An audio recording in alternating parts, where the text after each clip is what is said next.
តាមរយៈការអញ្ជើញចូលរួមរបស់អាដាមចឹងសូមអញ្ជើញអាដាមមានប្រសាសន៍តាមានអ្វីខ្លះដែលជាជំនាញពាក់ព័ន្ធនៅក្នុងជំនាញបច្ចេកវិទ្យា Digital នេះចា៎ជំនាញ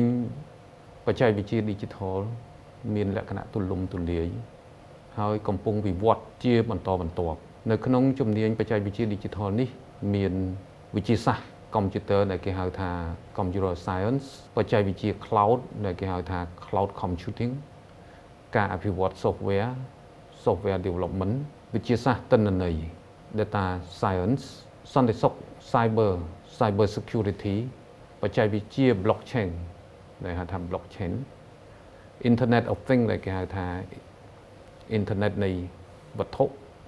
បច្ចេកវិទ្យាហិរញ្ញវត្ថុដែលហៅថា FinTech បច្ចេកវិទ្យាបញ្ញាសិប្បនិម្មិតដែលហៅថា Artificial Intelligence